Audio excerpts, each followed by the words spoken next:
Good morning. I'm Jack Vissing. John is my correct name, but no one ever called me that. So that's how we know who strangers are coming by. They ask for John instead of Jack.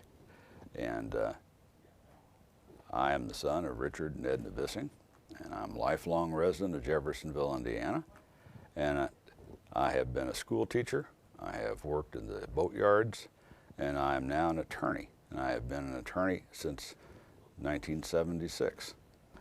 Even though I'm 65 years old, it doesn't seem right. I feel like I'm talking about my dad when I talk about being 65. You know, I was lucky to be raised by a secure, well-established man who had no identity problems.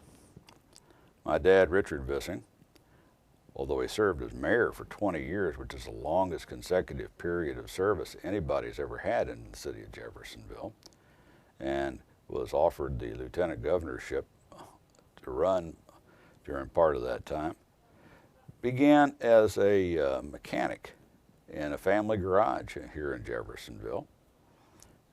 Part of the time, Dad's family had too many people eating out of the same basket, so we moved to the Jeffersonville Motel he built.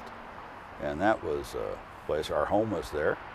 Our family room was the office, and we had a friendly drop-in sort of a relationship with anybody who came by.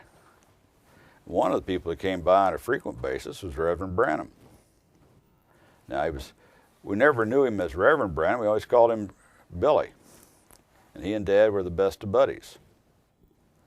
I think he was a few years older than my dad, but not many, and they were pals.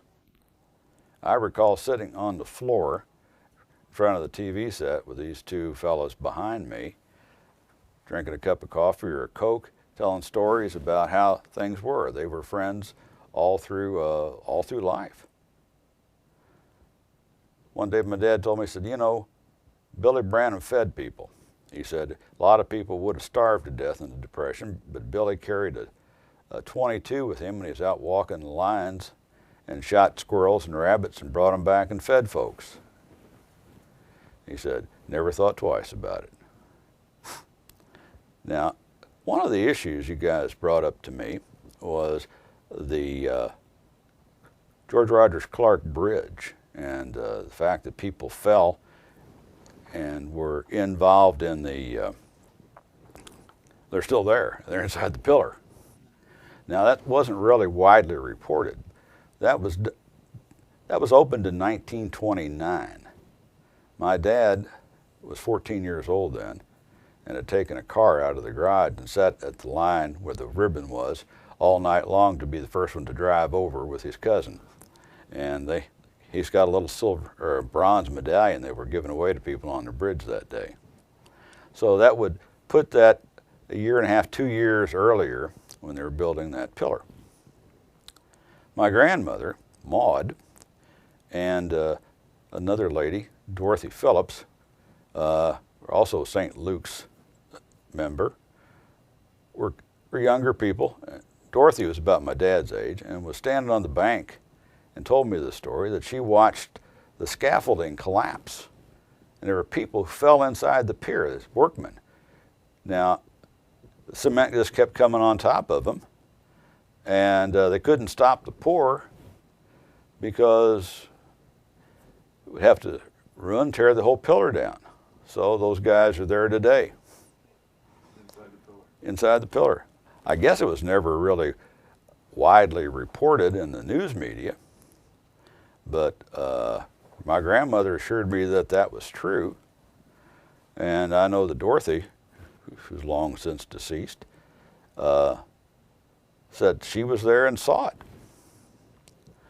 Now, those are things that nobody really had the instant reporting that we do today, where you're bombarded ad nauseum by interviews and reporters. But I believe that there's absolutely no question in my mind that occurred. Your grandmother. Yes. And this Miss Phillips. Miss Phillips. Mhm. They witnessed? I know Miss Phillips witnessed it because she went on at length with me explaining about how she had seen the scaffolding and seen these people up there, and there was some kind of a contraption where they were pouring a lot of cement inside that pillar. And she said all of a sudden the scaffolding just came apart and men just fell into the pour. And they kept pouring. She doesn't know how many. No, she didn't. She did not recall a count, but it was a number of men, and I don't know. I don't know if anybody there would be any way to recall how many actually went in, but it was more than one or two or three. It was, she was a kid and she was panicked on the side of the river watching that. So, could have been a dozen, could have been more. But it was a significant number of people that all of a sudden lost their footing, scaffolding did collapse, and concrete kept coming. And a lot of people knew about it back then, huh? Oh yeah, at that time. Now, nobody wanted to stop the bridge. Want to get that bridge needed to get done, and I guess the people at Will looked around and said, well, we really, if we had to tear that pillar down and start over again, what kind of delay would that be? And this is just a risk those fellows assumed by taking that kind of work. It's significant to note that after that bridge was completed, it was a toll bridge, and World War II came, and the Indiana Army ammunition plant came, and they paid it off in relatively short order because the people working at the plant were using that bridge. And there really wasn't another new bridge that was built until about the early 1960s. And so it was, it was the last of a big construction boom. Social Security, there was no health insurance. There was no concern for the welfare of the small worker. The workers were, at mercy. This is the time when labor unions were being started because of the horrible conditions of the working person. So, no, there wouldn't have been any thought. Wouldn't have been anybody to care. Wouldn't have been a union steward to come by and report that. People were just there. And some of them were out of town, I'm sure. Some of them were local. And the construction company that built the bridge would not have been a local company. It would have been a specialty contractor. And these were people who had probably worked regularly for those people. Did they hear anything about Brother Branham giving this prophecy, or would they have been in the loop there as far as attending his church? Well, they wouldn't have. They've never attended any of Billy's churches.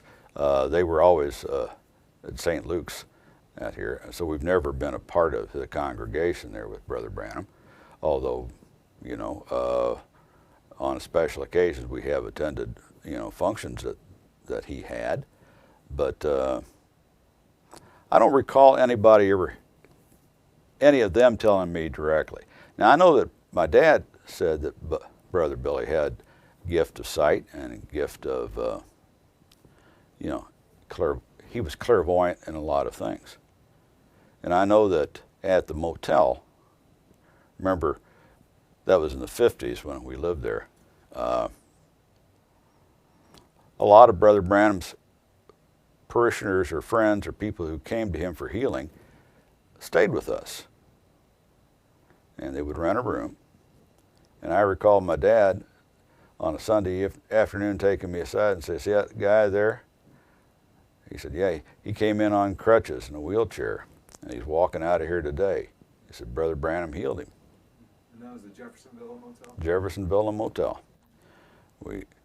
Dad built that up a little bit at a time, and started out at 12 little units, and then he built another section which put our house in it, so we actually were a part of we lived there. And the office of the motel was really our family room. So when people came in to register, they sort of walked by the TV, and we had a counter back there for them. And then our kitchen for the house was next door, so Mother frequently served coffee and meals to people there. And it was hard to say what was work and what was social. Brother Billy was there frequently, and he'd have a cup of coffee with Dad, and sometimes it would be up at the table, or sometimes through the door out in the family room office. Frequent visitor, and his people were always happy, and they were always glad to be there and gracious, and we had a good relationship with him. There was good stories. One day he walked in with a parcel of butcher paper, and so what? He said, "Edna, come here. I brought you something." It was bear steaks. He had shot a bear, and he had it cut into steaks. He said, "I bet you've never had bear steaks." And she said, "Well, yeah, you're right. I've never had bear steaks." And it was a challenge for her to figure out how to cook them, but it was an event. The whole family got to participate, and extended family as well. So the only time I ever had bear was from him. I never really understood how significant he was, because he and my dad were just guys in shirt sleeves, just buddies. It wasn't somebody, we're doing something here for a purpose to enhance my picture and enhance my credibility in a community. These are guys who just lived. My father ran the wreckers for the garage, even after he had the motel. And he would go out and retrieve cars at night. And if there's a wreck or somebody broken down or a criminal act and they had to haul away a vehicle, my dad would get the call. And I got to go with him a lot of times as a little guy. And it was fun. One year he broke his back, and he was laid up. And I recall Brother Billy coming by to see him while he was in this contraption that went all the way around down from his hips to his shoulders, and it was laced up. And I think Armand Fisher and put that together for him back in 1957.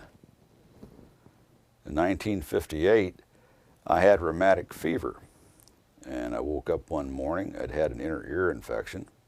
They did not have tubes for kids' ears at that time. And my hands were locked about like this, and my back was twisted, and I couldn't move.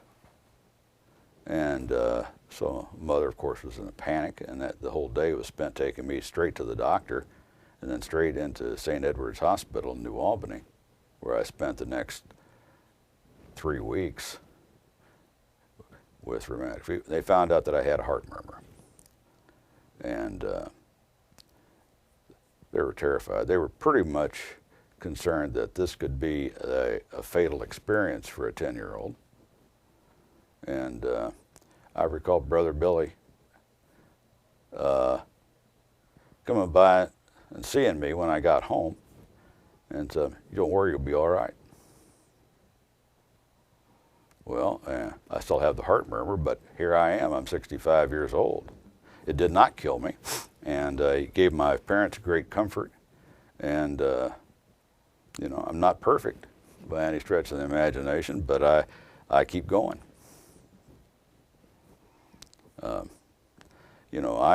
I could sit around with telling Brother Billy stories all day long. He's kind of a man's man. He didn't worry about how people viewed him. He just was who he was. Much like my father. I mean, they did not have a public image and a personal image. They were the same 24/7. And, it's like Dad said, I always thought a lot of him because he fed people who were hungry. He never said anything about it. He never told anybody about it. He just did it. And that's how men do.